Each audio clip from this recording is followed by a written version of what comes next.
We are doing the short answer type questions from chapter number 6, heat and temperature. Now coming to the question number 8, define the process of conduction in metals. So here we have to define what is conduction. Conduction क्या होती है?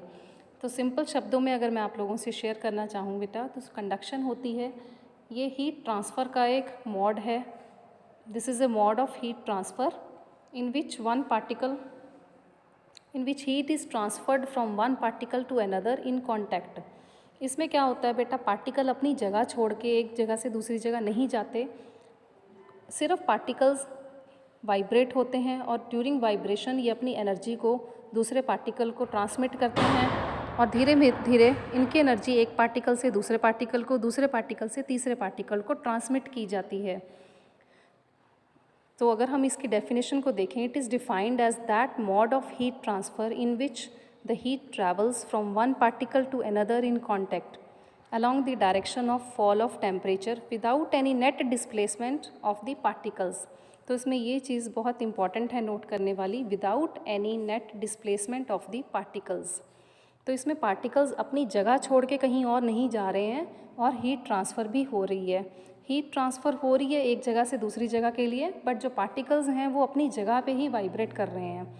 तो इस process को, जो heat transfer का ये process है, इसको कंडक्शन बोला जा रहा है. इसकी एग्जांपल हम लोग लिख सकते हैं हीट ट्रांसफ़र इन सॉलिड्स. तो सॉलिड्स, मेटल्स, अगर इसमें ब्रास, कॉपर वगैरह की हम एग्जांपल लेते हैं, उसकी रॉड लेते हैं. रॉड को अगर एक तरफ से हीट अप किया जाता है तो कुछ टाइम के बाद हम ऑब्ज़र्व करेंगे कि जो वो रॉड है उसका दूसरा एंड अपने आप हीट अप हो गया है. तो ये हीट अप अपने आप कैसे हुआ? Due to the process of conduction. Now coming towards the question number 9, give relationship between Celsius and Fahrenheit scales of temperature. तो यहाँ पे बेटा मैंने एक सिंपल इक्वेशन दी है जिसमें सेल्सियस, फ़ारेनहाइट और केल्विन, ये तीनों स्केल्स को रिलेट किया गया है. बट एग्ज़ाम्स में जब आपसे ये क्वेश्चन पूछा जाए तो आप सिर्फ सेल्सियस और फ़ारेनहाइट वाली इक्वेशन इसको कट ऑफ करके लिख के दे के आ सकते हो. मतलब इसमें आप केल्विन वाला जो एक्सप्रेशन है उसको छोड़ सकते हो. तो सिंपली मैंने जनरल रिलेशन यहाँ पे जो दिया है, C/5 equal to F/32, F-32 divided by 9 equal to K-273 divided by 5. तो आपको इसको याद कैसे रखना है? इस इक्वेशन को आप लोगों ने बेटा इसको इस तरह से याद रखना है कि न्यूमरेटर में आप देखोगे सबसे पहले C आ रहा है, फिर F आ रहा है, फिर K आ रहा है. तो न्यूमरेटर में हम क्या लिख रहे हैं? C, F, K. इस सीक्वेंस को आप लोगों ने याद रखना है. और डिनोमिनेटर में हम क्या लिख रहे हैं? 595. तो 595.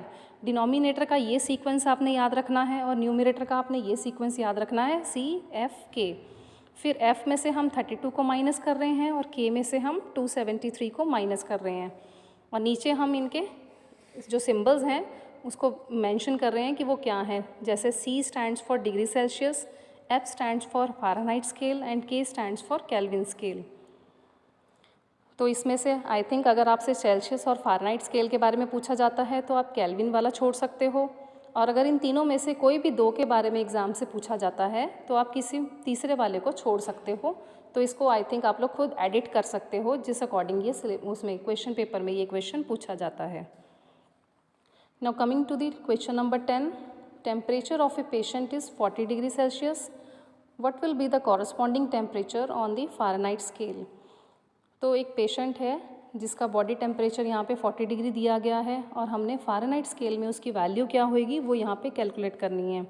तो सिंपली हम लोग बेटा ऊपर वाली इक्वेशन यूज़ करेंगे. उस इक्वेशन में हम C और F ये दोनों वाला एक्सप्रेशन यूज़ करेंगे. K को हम यहाँ पे छोड़ देंगे क्योंकि हमसे K की वैल्यू नहीं पूछी गई.